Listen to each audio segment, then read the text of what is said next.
Praise the Lord, जय मसीह की।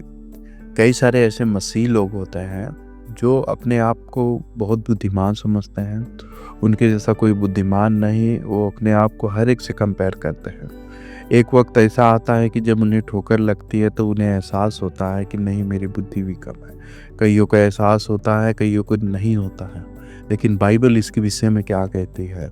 Bible में अगर नीति वचन 3 अध्याय उसके 5 वचन से लेकर 7 वचन तक पढ़ेंगे, उस जगह पे ऐसा लिखा हुआ है, तू अपनी समझ का सहारा ना लेना, वरन संपूर्ण मन से यहोवा पर भरोसा रखना। उसी को स्मरण करके सब काम करना, तब वह तेरे लिए सीधा मार्ग निकालेगा। अपनी दृष्टि में बुद्धिमान ना होना, यहोवा का भय मानना और बुराई से अलग रहना। यहाँ पे परमेश्वर का वचन कहता है, अपनी समझ का सहारा मत लेना और अपने बुद्धि में बुद्धिमान मत बनना। अगर उदाहरण के लिए अगर हम देखेंगे, इजरायली यरीहो नगर को जीत के आगे बढ़ रहे थे। जब उन्होंने यरीहो नगर को जीता तब उनके अंदर बहुत साहस, बहुत उत्साहित हुए थे।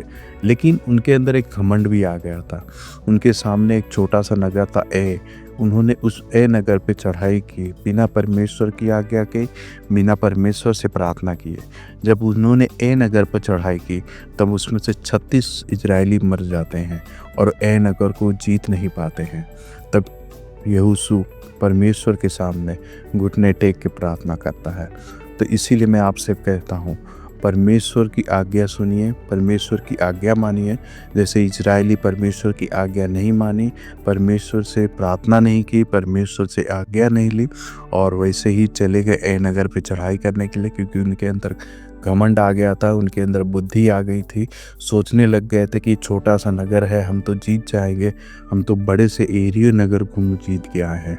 तो इसीलिए कभी भी अपनी बुद्धि का सहारा मत लीजिए, अपने समझ का सहारा ना लेना। इसीलिए संपूर्ण मन से यहोवा पर भरोसा रखो, क्योंकि वही हमें चलाता है, वही हमें मार्ग देता है। तो इसीलिए परमेश्वर पर विश्वास करिए, परमेश्वर की आज्ञा के अनुसार चलिए। परमेश्वर आपको बुद्धि, ज्ञान, समझ सब कुछ देगा। तब तक के लिए जय मसीह, प्रेज द लॉर्ड।